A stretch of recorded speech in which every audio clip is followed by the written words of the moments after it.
हम सब की लाइफ में कभी ना कभी ये क्वेश्चन जरूर आया है, मैं कौन हूँ, हु एम आई। ये एक बहुत ही बुनियादी क्वेश्चन है, पर हम में से सब कोई इसे सेम इंटेंसिटी से नहीं पूछता। ये सवाल जनरली 3 तरीकों से उठता है, कभी एक कैजुअल थॉट बन के, कभी एक जेन्युइन क्यूरियोसिटी बन के, और कभी एक आग बन के जो एक इंसान को अंदर तक हिला देती है।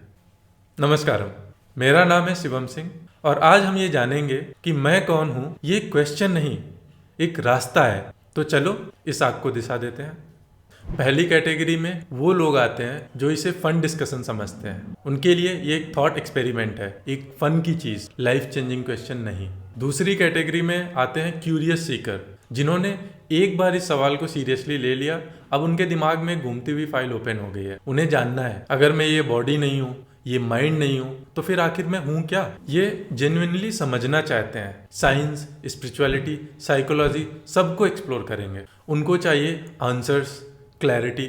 लेकिन एक प्रॉब्लम है, जितना ज़्यादा ढूंढते हैं उतने नए सवाल खड़े हो जाते हैं।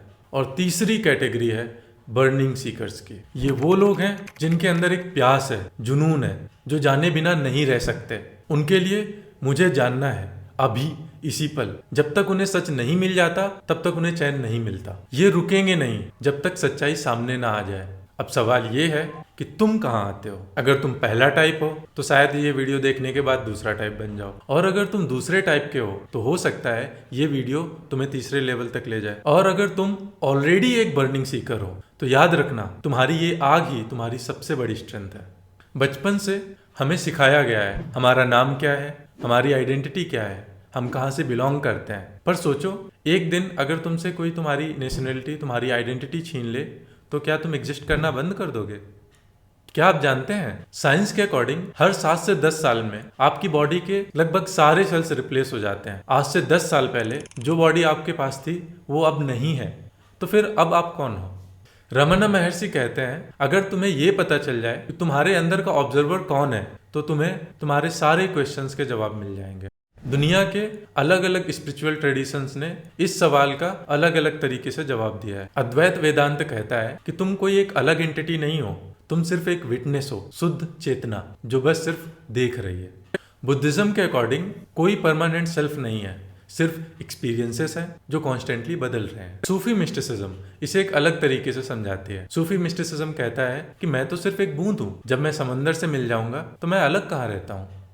अकॉर्डिंग टू मॉडर्न न्यूरोसाइंस, तुम्हारी आइडेंटिटी सिर्फ थॉट और मेमोरी का एक इल्यूजन है, तुम्हारे ब्रेन सिग्नल का एक प्रोजेक्शन।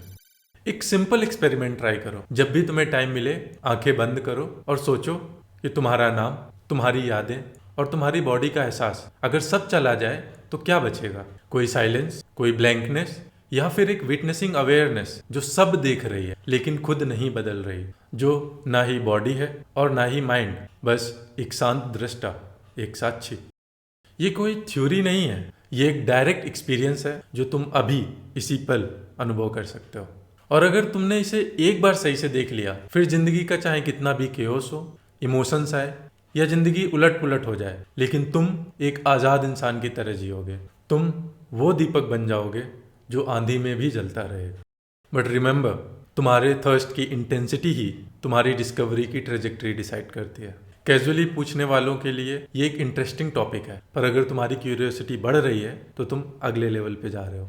क्यूरियस सीकर को एक अट्रैक्शन महसूस होती है, एक पुल जो अंदर से खींचता है। और बर्निंग सीकर्स के लिए ये एक ऑब्सेशन बन जाता है, और यही ऑब्सेशन उनकी सबसे बड़ी स्ट्रेंथ है। निसाग्र दत्त महाराज कहते हैं, जो तुम हो वो तुम्हें किसी और से नहीं, तुम्हें तुम्हारे अंदर से ही दिखाई देगा। तो फिर अब करना क्या है? अगर तुम सच में जानना चाहते हो तो सेल्फ इंक्वायरी से स्टार्ट करो। डीपेन द क्वेश्चन, मैं कौन हूँ। लेकिन याद रखना, ये कोई नॉर्मल सवाल नहीं है जिसे तुम्हारा दिमाग आंसर दे और तुम्हें सेटिस्फैक्शन मिल जाए। ये सबसे डिस्ट्रक्टिव क्वेश्चन है, क्योंकि इसका आंसर शब्दों में नहीं, एक रियलाइजेशन में है, जो सिर्फ क्वेश्चन को नहीं, क्वेश्चन करने वाले को भी मिटा देती है। डरो नहीं, अगर सच में इसमें उतर गए तो सिर्फ एक चीज़ बचेगी, तुम्हारा असली स्वरूप, जो वर्ल्ड की किसी भी डिफिनीशन में फिट नहीं हो सकता। सो मेडिटेशन और साइलेंस को अपनी डेली लाइफ का हिस्सा बनाओ। जो सच नहीं है वो गिरता जाएगा, और जो सच है एट द एंड वही बचेगा। रमना महर्षि ने नेति नेति मेथड का यूज किया था, जिसका मतलब है ये नहीं, ये भी नहीं, discarding everything which is not truth until you realise it. तो अगर ये क्वेश्चन तुम्हें डिस्टर्ब कर रहा है तो ये एक अच्छी बात है, इसका मतलब तुम सेल्फ डिस्कवरी के रास्ते पर हो। तो इस पे मेडिटेट करो, इस सवाल को डीपली फील करो और देखो कि कैसे ये तुम्हारी लाइफ को इल्यूमिनेट करता है। अब ये वीडियो देखने के बाद अगर आपको लगता है कि इससे आपको कोई वैल्यू मिली है तो लाइक करो, सब्सक्राइब करो, so that you don't miss any upcoming videos on such topics. और हाँ, अगर आपको स्पिरिचुअलिटी को लेकर कोई मिसकंसेप्शन है तो मेरा recent video 5 biggest myth about spirituality को जरूर देखना, जो सारे मिसकंसेप्शन को तोड़ती है। लिंक डिस्क्रिप्शन में है। चलो मिलते हैं नेक्स्ट वीडियो में, तब तक कीप क्वेश्चनिंग, कीप सीकिंग।